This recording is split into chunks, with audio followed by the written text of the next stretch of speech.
have Merrill Stone. Merrill is a trained, compassionate gerontologist and grief counselor working with the elderly population. She helps clients navigate through important transitional periods in their lives through counseling, advocating, and prioritizing, all with warmth, dignity, and good cheer. She holds a BA in music, voice, an MS in gerontology and counseling, and another graduate degree in grief counseling. And something fun, Merrill also graduated from CTI, the prestigious Commercial Theater Institute for Producing in New York City. And she is a proud mother of the twin brother comedy duo, Stone and Stone. With her background in counseling and singing, she's been known as the crooning therapist. The adult children and loved ones of her clients have said that, in addition to her expertise, they have really valued the love and care that she brings to her work. Welcome, Merrill. We're so glad you're here. Thank you so much. It's such a pleasure being here. We're so glad. So first question, we might as well get right down to the nitty gritty. Why did you go into gerontology? Stories. I had a wonderful relationship with my grandmother, my uncles, who were elderly, aunties, so-called aunties, and wonderful family friends. And I always loved their stories, which I felt had wisdom and guidance and grace, and I would say people. Nice. Yeah, you're a real people person. Yes. Well, I have a question. It sounds like you wear so many hats, and you're multi-educated in so many facets of gerontology and grief counseling, and I'm blown away. But what do you enjoy most about what you do? People. So it's really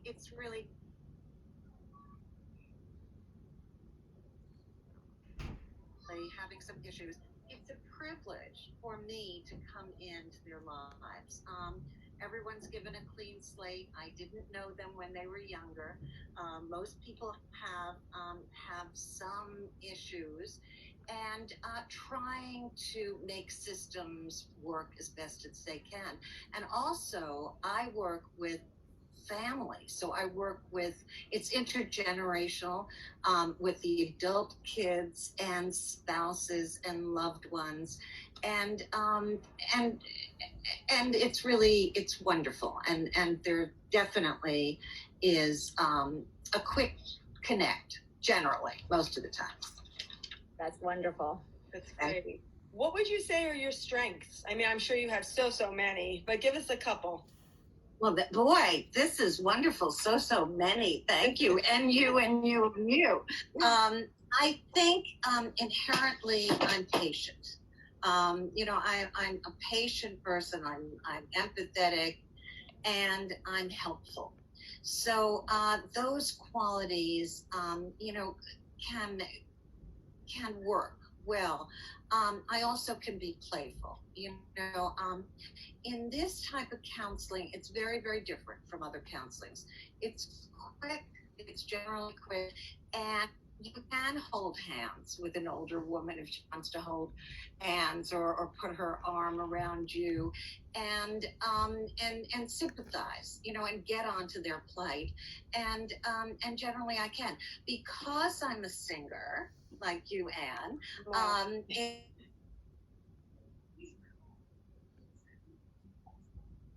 Gershwin and Rodgers and Hart and Irving Berlin and Rodgers and Hammerstein can be very helpful in trying to connect. Yeah, it sounds like it'd be very moving, and it brings back and awakens a time long ago, and brings. And I also think, because I'm older, my parents have died. There have been losses, and if I can be helpful to the adult child and really talk about certain things that I've experienced, that can be good at times. Right. Absolutely. Relatability. Yeah. So, which brings me to the next question. What is your specialty? Dementia. Alzheimer's is the big one. And I seem to have a lot of clients have that. And, it was interesting, Stephanie, that you asked that, because I didn't realize why I really went into this. But my father was very sick when I was younger, and he had a brain tumor, but he had the same qualities or similar qualities to dementia and Alzheimer's. So I think that I have a certain, affinity to that. And I see I'm doing other neurological disorders. Parkinson's, there have been great things happening in Parkinson's lately.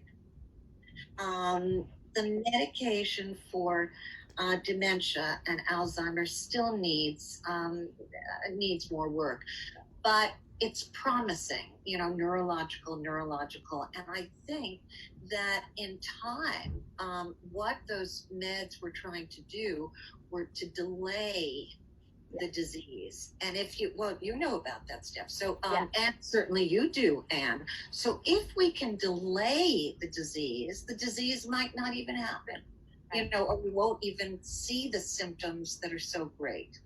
Yes. Right. Mm-hmm. That's true. Absolutely. Yeah. What do you think your client needs most? That's very interesting. So many times you lose your voice, in the sense of people don't want to hear you. I had an architect once who was brilliant, disheveled because he was taking care of his wife with Alzheimer's, but his cognitive ability was not diminished. He just looked it. And he was working on a building and had so much information, but nobody listened to him. And I tried to help out, give him a voice, but nobody listened to. And then we saw that the mistakes that they were talking about certain things. And he said, no, I've been there, I've worked on projects, and that could be a mistake. Were made in any case, but he wasn't listened to. So I think that, and with my other clients, and I generally just love them, I really adore them and we're very close. But it's to give them the confidence, the dignity, you can't, it's a terrible thing when people lose their dignity, and to make them feel useful again. And they are, and to make them feel important. And also, it's not over, and to tell them and the families, there's still some joy, whatever that means. But, there still is life to live, and you want to live it. You want memories, and you want them to feel the best they possibly can too. I totally agree with that. And I think that, unfortunately and sadly, there's a lot of misconception with that. People don't realize that, a lot of the elderly, these people, there is still so much life in them. You kind of sometimes have to tap into it, but it's there. It's still there. And they can add still so much and still enjoy so much in life. Exactly. And get them out to the world. 100%. 100%. I am. Because everything is, thank you, because everything is creativity, and there has to be options. And even for them to see the outside, the coronavirus was the worst that could happen to everyone, but that isolation. So you try to come up with options. And I know, that we as a team can come up with different professionals and different ways of living better lives for everyone, for everyone. Yeah, so that's what I would say. I totally agree with you. You're on the same page as a fellow, because I used to also work, and I still do, but that's something that's extremely near and dear to my heart with my own grandmother, so I can totally relate on many different levels.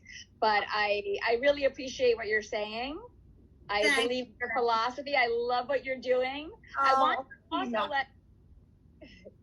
but I also wanted to let everyone, our audience, know that Merrill, which is really just a wonderful thing to know, that Merrill will also go to doctor appointments and many times translate the information to the families. She will speak directly to the doctor. She'll also, I believe, will do home assessments in their apartments for safety assessments. Yes. And she helps put together a reliable, compassionate team, which is, I can't even tell you the value of that. You can't put a price tag on that. That's amazing. Well, thank you. And generally people who I've worked with, so, and same with you, so you've got a good team together. I many times will work for the adult children who are out of town. So for me to go to see a neurologist or a GP and, and explain everything, and then they certainly can call the doctor afterwards. It just makes it easier. And, and for the, for the spouse who's feeling so diminished, those are terms, those are red flags that, we have to, as caregivers, we have to watch. And so maybe that's respite, maybe that's a little more care, a little more creativity, a little more support. A little more support. Maybe has felt overwhelmed going to the neurologist, and just gone with their spouse who who's had diminished cognitive abilities, and then where am I? Right. And then an adult child then even say, well, what went on, Mom? And you don't remember. You don't. So with paper and pad and hopefully, I could help. And then we all know assessing safety is most important. Absolutely. And it's not, we always think that it's for the client, but if the client has a loved one, who is also elderly, that person can fall too, so you try to put those systems together as best you can. Yeah, absolutely. It's so important.